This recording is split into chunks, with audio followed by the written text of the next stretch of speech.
Pintxo hau nire nebari esker egin dudan, zeren eta berak beti esaten dit, indabak nahi duela jateko.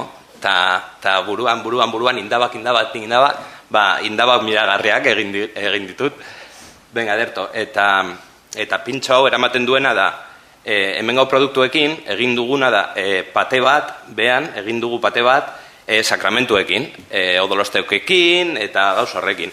Gero, ipini dugu, nola esaten dago, indabasko krema, baina krema espesa bat edo, eta azkenean egin duguna da, esne gainarekin, mezklatu dugu pure batekin ibarrasko piperraekin, eta sifoi batekin nitrogenerokin egin duguna da, esne gaina, baina piperraskoa, ez da? Gero, egin duguna da, txorizozko gatza, eta berza pizkatxo bat salteatu egin dugu pimentoirekin. Dena progatuta alubia da, osea, indaba bat da.